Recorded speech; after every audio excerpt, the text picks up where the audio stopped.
Hello everyone, welcome to a online solution. मैं हूं अशफाक, स्वागत आप सभी को मेरे चैनल पे।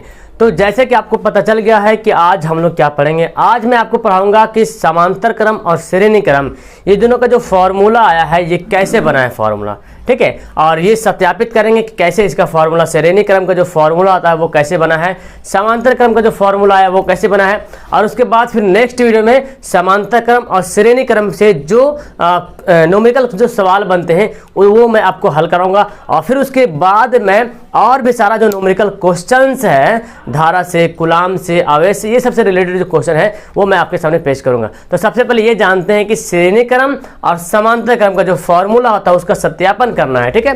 तो सबसे पहले हम करते हैं श्रेणी क्रम का, ठीक है। श्रेणी क्रम, ठीक है। श्रेणी क्रम का फॉर्मूला ऐसे तो मैं आपको कल जो वीडियो पढ़ाया था उसमें तो मैं आपको बता दिया कि श्रेणी क्रम में जब भी होता है पूरा को जोड़ देते हैं ना, यानी कि R बराबर R1 R2 R3 तीनों को क्या करते हैं, जोड़ते हैं। लेकिन यहाँ पे आपको समझने की जरूरत है कि कैसे ये आया। तो जब मैं कल जो पढ़ा रहा था मैं वीडियो में, उसमें मैं पढ़ा था कि प्रतिरोध को इस तरह से दर्शाते हैं, इस तरह से, है ना। इस तरह से हम लोग प्रतिरोध को क्या करते हैं, दर्शाते हैं। तो इसी तरह से मान लिया जाए कि आपके पास 3 प्रतिरोध है,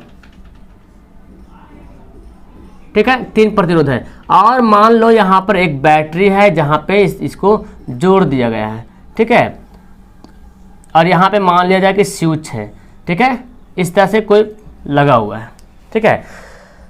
अब इसको क्या करना है, देखिए यहाँ से जो है स्विच जब ऑन करें तो धारा यहाँ से प्रवाहित होते हुए जा रही है, ठीक है। इधर गई, फिर इधर गई, इधर गई, इधर, इस तरह से धारा यहाँ पे प्रवाहित हो रही है, ठीक है, इस तरह से। अब मैं आपको बताया था विभवांतर क्या करता है, जो 2 बिंदु के बीच के जो विद्युत धारा को मापता है, 2 बिंदु के बीच, यानी कि ये और ये, एक यहाँ और यहाँ, इन दोनों के बीच के विभवांतरों को मापता है। फिर यहाँ से लेकर यहाँ तक के विभवांतर को मापेगा, फिर यहाँ से यहाँ तक लेकर विभवांतर को अलग अलग मापेगा, ठीक है। और आपको पता है कि यहाँ पर ये जो होता है ये क्या होता है, विद्युत धारा। I किससे डिनोट करते हैं, I डिनोट करते हैं विद्युत धारा से। आपको पता है विद्युत धारा को I से डिनोट करते हैं यहाँ पे।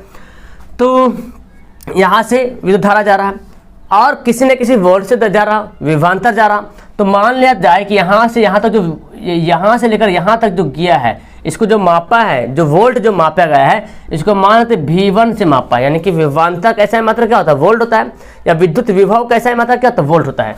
तो आपको पता है विद्युत विभव या विभवांतर क्या होता है कि 2 बिंदुओं के बीच के विद्युत धारा को मापता है, ठीक है। तो ये दोनों 2 बिंदु के बीच के मापे विद्युत धारा, तो यहाँ से यहाँ तक मापेगा, ठीक है। और फिर यहाँ से यहाँ तक अलग विभवांतर मापेगा, यहाँ से यहाँ तक फिर अलग विभवांतर मापेगा, ठीक है। इसको हम लोग बोलते हैं V2 बोलते हैं। और यहाँ से लेकर यहाँ तक अलग मापेगा, जिसको बोलते हैं V3, ठीक है, समझ आ रहा। तो यहाँ पे आपको देखा जाए कि एक बैटरी है ना, बैटरी में विद्युत धारा प्रवाहित हो रही है। तो ये जो आपका ये जो बना हुआ है, इसको अच्छे से बनाना, ये प्रतिरोध है। ये क्या है, प्रतिरोध है, यानी कि रुकावट डाल रहा। तो मान लिया जाए कि यहाँ पे R1 नाम का एक प्रतिरोध है, यहाँ पे मान लो R2 का नाम का एक प्रतिरोध, यहाँ पे R3, 3 तरह से प्रतिरोध लगा हुआ है, ठीक है। तो प्रतिरोध का मतलब जैसे रुकावट डाल रहा है यहाँ पे, तो एक यहाँ पर है, एक यहाँ पे, एक यहाँ पे है, ये प्रतिरोध आपका है, ठीक है। अब हमको निकालना है टोटल प्रतिरोध कि यहाँ से जो प्रवाहित हुआ है तो टोटल प्रतिरोध कितना हुआ, ठीक है। तो सबसे पहले जानते हैं जो ओम का नियम का जो फॉर्मूला होता है, V बराबर क्या होता है, IR होता है। आपको पता है V बराबर IR होता है। तो हम यहाँ पे जो V1 है, अगर V1 को सिर्फ मापे, सिर्फ V1 को अगर मापे तो कितना निकलेगा। फिर V2 का अगर मापते तो कितना निकलता है, अगर V3 को मापते तो कितना निकलता है। ये यानी कि विभवांतर अगर इतना दूरी के विभवांतर को मापते तो कितना निकलता है। इतना दूरी के विभवांतर मापेंगे तो क्या आएगा, इतना दूरी विभवांतर को मापेंगे तो क्या आएगा। तो यहाँ पर आप अगर चाहें तो यहाँ पे लिख सकते हैं, तो इसलिए V1 बराबर क्या लिखते हैं हम, आपको पता है कि V बराबर IR होता है। V बराबर IR होता है किससे, ओम के नियम से, है ना, ओम के नियम से होता है V बराबर IR। तो V1 बराबर IR1, क्योंकि धारा एक ही है जो I। अच्छा आप बोले सर I1 I2 I3 कर दो, नहीं, क्यों करेंगे I1, क्योंकि वही धारा जा रही जो एक ही लाइन से एक ही तरह से जा रही है। धारा जो है विभवांतर जो श्रेणी क्रम जो बना हुआ है, श्रेणी क्रम मतलब एक लाइन में जो सजा हुआ है, ठीक है। तो यहाँ से जो आई जो धारा है, ये आई वही आई है जो यहाँ सीधा यहाँ से तक जा रही है। ऐसे इसका नहीं कि इसका रास्ता मुड़ जा रहा, दिशा बदल नहीं रहा, इसलिए I1 I2 I3 नहीं करने की होता है, ठीक है। तो V1 बराबर I R1 हो गया, V बराबर R1 होता है ना, तो आप लिख सकते हो ओम के नियम से, आप यहाँ पे लिख सकते हो ओम के नियम से, ठीक है। ये हो गया। V2 अगर निकालना चाहेंगे तो क्या होगा, I R2 हो जाएगा। V3 निकालेंगे तो क्या होगा, I R3, है ना। V1 बराबर I R1, V2 बराबर I R2, V3 बराबर I R3, ये हो गया। तो ये यहाँ से लेकर यहाँ तक जो नापे हैं तो निकला हमारा क्या, यानी कि अगर इसके चाहो तो नाम भी दे दो, A B C D, इस तरह भी नाम दे सकते हो, ठीक है। तो A से लेकर B तक अगर ये दोनों बीच की दूरी मापे तो ये निकला, ये दोनों बीच की यानी कि V2 निकाले तो ये आया, ठीक है, और V3 निकाले तो हमारा ये आया, ठीक है। अब सब में जितना प्रतिरोध है सबका वोल्ट विभवांतर जो अलग अलग है। अब अगर मान लेते हैं पूरी जो बैटरी है, पूरा सीरीज है, उसका विभवांतर हम मानते हैं भी, ठीक है, उसका विभवांतर क्या मानते हैं, भी मानते हैं। तो यहाँ पे हम लिख सकते हैं यदि, चलो नाम ही लिख ही देता हूँ, नाम लिख देते हैं, ज़्यादा बेहतर होगा, ठीक है। यहाँ पे लिखा A B C D, ठीक है, और ज़्यादा तो यहाँ पे भी लिखो, यहाँ से लेकर यहाँ तक, ये तो आपका बिंदु है ना, हाँ यहाँ। अब A से लेकर D तक, A से लेकर D तक, यहाँ से लेकर यहाँ तक जो विद्युत विभवांतर जो उत्पन्न होगा, यानी कि अब हम तो यहाँ से यहाँ तक माप रहे थे, यहाँ से यहाँ तक माप रहे थे, यहाँ से यहाँ तक माप रहे थे, ठीक है। लेकिन अब हमको यहाँ से यहाँ तक अगर मापना है, ठीक है, या तो चलो इसको ऐसे करते हैं, देखो A करो यहाँ पे, इसको B, इसको C, इसको D, इसी का नाम देते हो। बैटरी का तो कोई नाम ही नहीं देते हैं, ठीक है, बैटरी का क्या नाम रहेगा, इसी को नाम देते हैं। जो आपका प्रतिरोध है उसका नाम देते हैं, यानी कि जो दो बिंदु है उनका नाम दिए A B, A से लेकर B तक कितना निकला, ये हमारा A से लेकर B तक, और B से लेकर C तक हमारा ये आया, और C से लेकर D तक हमारा क्या, ये आया। तो A से लेकर B तक अलग विभवांतर हो रहा, B से लेकर C तक अलग हो रहा, C से लेकर D तक अलग हो रहा। अगर A से लेकर D तक टोटल जो विभवांतर अगर भी मानते, भी यानी कि टोटल मानते हैं, यदि A से D तक कुल विभवांतर भी हो तो अगर कुल विभवांतर भी मानते हैं तो ओम का नियम से यहाँ पर भी हो जाएगा, है ना, ओम के नियम से। तो ओम के नियम से क्या हो जाएगा, V बराबर IR, ये भी होता है ना, V बराबर IR। अब R के मतलब प्रतिरोध, यहाँ पर A सिर्फ R1 माने थे, मतलब यहाँ से सिर्फ यहीं तक प्रतिरोध निकला, यहाँ से माने R2 यानी कि यहीं तक प्रतिरोध निकला, यहाँ R3 यानी कि यहीं तक प्रतिरोध, C से लेकर D तक निकला। लेकिन R से मतलब ये हो रहा है कि यहाँ से लेकर यहाँ तक, A से लेकर D तक प्रतिरोध निकल रहा, यानी कि टोटल रेसिस्टेंस निकल रहा, टोटल प्रतिरोध निकल रहा। तो हम निकालते यहाँ पे मान सकते हैं कि, है ना, इसलिए अब यहाँ पे चाहो तो लिख दो यहाँ पे, है ना, इसलिए टोटल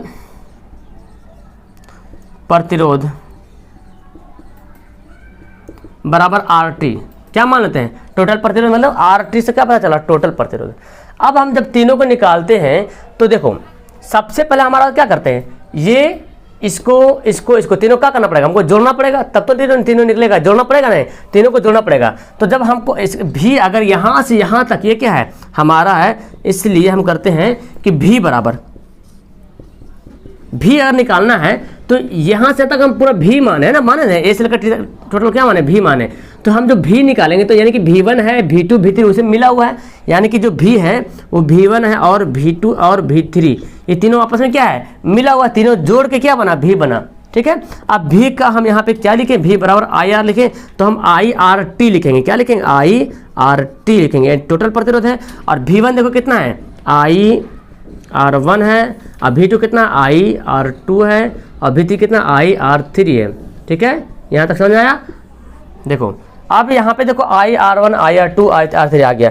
अब क्या करेंगे, ये जो आपका है इसको ऐसे रहने देते हैं, IR1 इसको ऐसे रहने देते हैं। यहाँ पे देखो I मिल रहा, तो I को हम कर देते हैं कॉमन, और क्या बचेगा, R1 बचेगा प्लस R2 बचेगा प्लस R3 बचेगा, ठीक है। अब आपको पता है ये I क्या हो गया, कट गया, यानी कि RT बराबर यानी कि टोटल प्रतिरोध बराबर क्या हुआ, R1 plus R2 plus R3। ये हो गया आपका टोटल प्रतिरोध श्रेणी क्रम का। आसन में तो इस तरह से जब आप बनाएंगे तो आपको सत्यापन यहाँ पे हो जाएगा कि श्रेणी क्रम में जो टोटल प्रतिरोध निकलता है। अब देखो यहाँ पे 3 ही है, R1 R2 R3, 4 भी रह सकता है, 5 भी रह सकता है, 6 भी रह सकता है, जितना भी रहेगा सबको क्या करेंगे, सबको जोड़ते जाएंगे। जब आपको क्वेश्चन बताऊंगा तो बहुत अच्छी तरीके से आपको समझ में आ जाएगा। ठीक है, तो श्रेणी क्रम का जब भी आपको निकालने के लिए बोलेगा, अब देखो अगर यहाँ पे R1 बोल दे 5 ओम है, R2 बोले 6 ओम है, R7 बोले 7 ओम है। ठीक है, अब टोटल निकालने के बोले तो क्या करेंगे, 5 6 5 11 11 7 18 ओम हो जाएगा। ऐसा में इस तरह से निकालना पड़ेगा। तो सवाल आपके पास दिया हुआ रहेगा, मैं आपको बताऊंगा नेक्स्ट वीडियो में, बहुत अच्छे तरीके से आपको समझ में आ जाएगा। तो इस तरह से आपका यहाँ पे चाहो तो बना लो। और देखो इसमें बहुत कुछ छूटा हुआ, चाहो तो लिख भी सकते हैं यहाँ पे, है ना, या इसको चाहो तो समीकरण फर्स्ट बना सकते हो, और समीकरण फर्स्ट से यहाँ पे वैल्यू, यहाँ पे जब समीकरण फर्स्ट है यहाँ पे फर्स्ट से यहाँ पे वैल्यू पुट कर सकते हो। यहाँ पे जो ये जो दिख रहा है, ये जो दिख रहा है, ये जो दिख रहा है, तो आप ऐसे ही बनाओगे तो कोई दिक्कत नहीं। ठीक है, तो इस तरह से आपका ये यहाँ पे RT जो है श्रेणी क्रम का टोटल क्या हो गया, प्रूफ हो गया, जिसको समतुल्य प्रतिरोध भी कहते हैं। अब पढ़ते हैं नेक्स्ट, श्रेणी क्रम हो गया। अब मैं आपको बताऊंगा समांतर क्रम। ठीक है, तो बहुत ध्यान से देखना और ये फॉर्मूला याद रखना। ये मैं आपको सत्यापन के लिए बता दिया हूँ, तसल्ली मिल जाए कि ये फॉर्मूला आया कैसे है। ठीक है, इसके बाद जब मैं आपको पढ़ाऊंगा इसका सूत्र, जो क्वेश्चन आता है न्यूमेरिकल, तब आपको पता चला कि हाँ जो सर जो फॉर्मूला यूज कर रहे हैं वो कहीं ना कहीं से आया हुआ है। अब देखो समांतर क्रम, समांतर क्रम में क्या होता है, अलग अलग प्रतिरोध रहता है और धारा अलग अलग दिशा में बहती है। जैसे देखो यहाँ पे है, मैं बनाता हूँ एक प्रतिरोध, यहाँ पे प्रतिरोध तो अलग अलग रहेगा ही रहेगा। ठीक है, दूसरा जो जाएगा आपका वो इस तरह से यहाँ पे आएगा और एक यहाँ पे जाएगा, फिर यहाँ पे जाने के बाद फिर इस तरह से आपको प्रतिरोध बनेगा। ठीक है, यहाँ पे भी उसे करते हैं, यहाँ पे आया और इस तरह से प्रतिरोध बना, और फिर यहाँ पे, ठीक है, यहाँ पे मिलेगा जाके। थोड़ा सा अच्छा से बनाइएगा आप लोग, इस तरह से आपको मिलाना पड़ेगा यहाँ पे। ठीक है, इसको चाहे तो और बढ़ा सकते हैं, यहाँ पे बढ़ा दीजिए ताकि देखने में थोड़ा सा अच्छा लगे। 1 मिनट। ठीक है, ये आपका हो गया। तो मेन रूप से यही देखा जाता है समांतर क्रम में। ठीक है, यही देखा जाता है आपको। और ये आपका इधर गया, ये यहाँ पे आया, ये यहाँ पे, चलो ये कर देते हैं ऐसे। यहाँ पे ये आपका बैटरी लगा हुआ है, यहाँ पे स्विच है उसका, आहिस्ता से यहाँ पे। ठीक है, ये I नाम का एक धारा प्रवाहित हो रहा, I नाम का विद्युत धारा प्रवाहित हो रहा। अब देखें यहाँ से इसको नाम हम देते हैं A और इसका नाम देते हैं B, क्योंकि इसमें C और D तो कोई नाम का चीज़ ही नहीं है। ठीक है, यहाँ से डायरेक्ट A और B हो गया। ठीक है, अब जो विद्युत धारा जो प्रतिरोध देख रहे हैं, ये 3 प्रतिरोध बन रहा, इसका नाम देते हैं हम कि ये मान लो R1 है, ये मान लो R2 है, ये मान लो R3 है। ठीक है, ये तीनों प्रतिरोध हो गया। लेकिन यहाँ पे जो धारा प्रवाहित हो रही है, एक धारा यहाँ से गुजर रही है, I1 इसको मान लेते हैं, एक इधर चली गई है, एक धारा सीधा जा रही है, इसको I2 मान लेते हैं, एक धारा नीचे आ गई है यानी कि I3। अब जो यहाँ पे V1 V2 V3 क्यों नहीं लिखेंगे, क्योंकि A और B यहाँ पे सिर्फ A और B ही का है, तो दोनों का विभवांतर वही V है, वोल्ट ही है। ठीक है, A और B का विभवांतर क्या होगा, V होगा, अलग अलग वोल्ट तो नहीं। लेकिन इससे पहले जो पढ़े थे हम लोग श्रेणी क्रम में, उसमें अलग अलग विभवांतर मापना पड़ रहा था। ठीक है, तो यहाँ से लेकर विभवांतर सेम, इसलिए विभवांतर को भी मानेंगे। अब विद्युत धारा यहाँ पे क्या है, अलग अलग है, तो हम यहाँ पे लिख लेते हैं कि माना कि कुल विद्युत धारा बराबर क्या मानते हैं हम, I मान लिया कुल विद्युत धारा। इस तरह से ये आपका करंट जा रहा है यहाँ पे। ठीक है, इस तरह से। ठीक है, तो I मान लिया कुल विद्युत धारा। अब हमको यहाँ पे क्या माना, अलग अलग जो दिया हुआ है तो हम अलग अलग हमको दिखाना पड़ेगा। तो ये जो I है, अगर ये जो I हमको कुल टोटल विद्युत धारा निकालना होगा, टोटल विद्युत धारा निकालना पड़ेगा, तो ये विद्युत धारा, ये विद्युत धारा, ये विद्युत धारा, तीनों विद्युत धारा का करना पड़ेगा, जोड़ना पड़ेगा, तीनों विद्युत धारा को जोड़ना पड़ेगा। ठीक है, तो हम लिखेंगे इसलिए I बराबर क्या लिखेंगे, I1 plus I2 plus I3, यानी कि कुल विद्युत धारा को हम आई मान लिए, आई जो हमारा कुल विद्युत धारा का मान है, लेकिन यहाँ पे रियलिटी में क्या है कि I1 I2 I3 हमारा कुल विद्युत धारा क्या हुआ, जुट गया। तीनों जो है, तीनों तरफ से जो तीनों जो दिशा में गया है समांतर क्रम में, तीनों विद्युत धारा आपस में आके जुड़ गए, तब बना आई। अब यहाँ पे ए से लेकर बी तक, तो हम यहाँ पे लिखना पड़ेगा, है ना, माना कि ए बी तक, ए से बी तक, ए से बी तक का विभवांतर भी है। क्यों? तो क्योंकि यहाँ सिर्फ दो ही बिंदु हैं, अलग अलग बिंदु रहता तो V1 V2 मानते थे, लेकिन यहाँ पे तो सिर्फ A और B ही है, एक ही है, या तो दो ही के सब एक ऐसे लिख लो, क्योंकि यहाँ एक ही है, क्योंकि यहाँ सिर्फ एक ही बिंदु है। यानी कि यहाँ से लेकर यहाँ तक इसके लिए भी वही हो रहा, इसके लिए भी वही हो रहा है, तीनों के लिए वही विभवांतर हो रहा है, ठीक है, एक ही बिंदु है वहाँ पे। तो अब यहाँ पे जब अलग अलग जब वोल्ट हो जाएगा, ये पूरा यहाँ से तक हम भी मान लिए, तो हम अगर टोटल भी अगर लिखना चाहेंगे भी बराबर, तो यहाँ पे लिखते हैं, इसलिए ओम के नियम से, ओम के नियम से, तो ओम के नियम से अगर हमको लिखना पड़ेगा तो क्या लिखेंगे, भी बराबर तो आई आर होता है, लेकिन हमको क्या निकालना, आई निकालना है ना, यहाँ से यहाँ तक क्या निकालना, विद्युत धारा निकालना है। तो आई बराबर क्या होगा, भी बटे आर, क्या हो जाएगा, आई बराबर भी बटे आर, ठीक है। और ये जो आर है ना, ये आर क्या है, टोटल आर है, ये आर क्या हो रहा, टोटल आर है, जान रहे, चूंकि यहाँ से तक टोटल हमारा निकला, आई जो हमारा विद्युत धारा निकला ये टोटल है, चूंकि यहाँ पे हम मान लिया टोटल विद्युत धारा को आई मान ले, तो यहाँ पे भी जो आई निकला वो टोटल विद्युत धारा निकल गया। अब हम क्या करते हैं, अलग अलग, अब अगर ये जो देख रही है यहाँ से यहाँ तक अगर विद्युत धारा निकालना चाहें तो कैसे निकालेंगे, क्योंकि सभी का वोल्ट क्या है, सभी का वोल्ट, इसका भी वोल्ट भी है, इसका भी विभवांतर भी है, तीनों का विभवांतर क्या है, भी तीनों का विभवांतर है। तब यहाँ पे लिख सकते हैं, चूंकि I1 अगर निकालना चाहेंगे तो I1 कैसे निकालेंगे, देखो I बराबर V बाई आर हो गया, तो अगर I1 निकालना चाहेंगे तो V बाई R1 हो जाएगा, है ना। इसके लिए I1 अगर निकालें तो V बाई R1 हो जाएगा। फिर यहाँ पे अगर I2 निकालना चाहेंगे तो V बाई R2 हो जाएगा, और I3 अगर निकालना चाहेंगे तो V बाई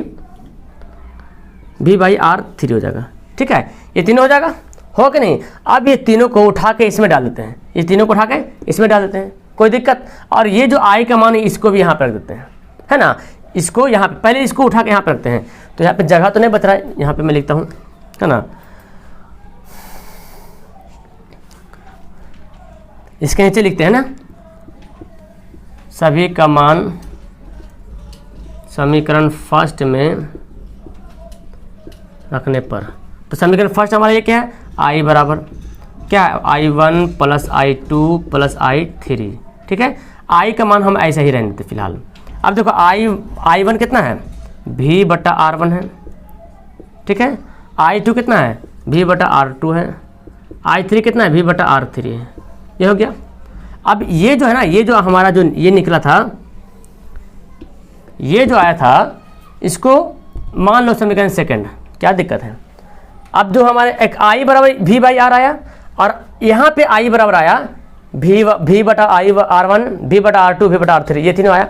अब समीकरण फर्स्ट, ये जो हमारा क्या है, ये इसको मान लो सेकंड, थर्ड मान लो, ठीक है। अब सेकंड को थर्ड से करते हैं, तुलना करते हैं, सेकंड को थर्ड से तुलना करेंगे, तो सेकंड को थर्ड से तुलना करें तो आई यहाँ पे जो मिल रहा है क्या हो जाएगा, खत्म हो जाएगा, खलास हो जाएगा, तो बचेगा V बटा R बचेगा। ये R हमारा क्या, टोटल R है ना, R क्या है, टोटल है। हम यहाँ पे चाहो तो लिख सकते हैं RT, यहाँ पे भी लिख सकते हैं, क्योंकि ये हम टोटल निकाले हैं, तो यहाँ पे भी RT हो जाएगा। तो अब यहाँ पे लिखते हैं, समीकरण सेकेंड तथा थर्ड से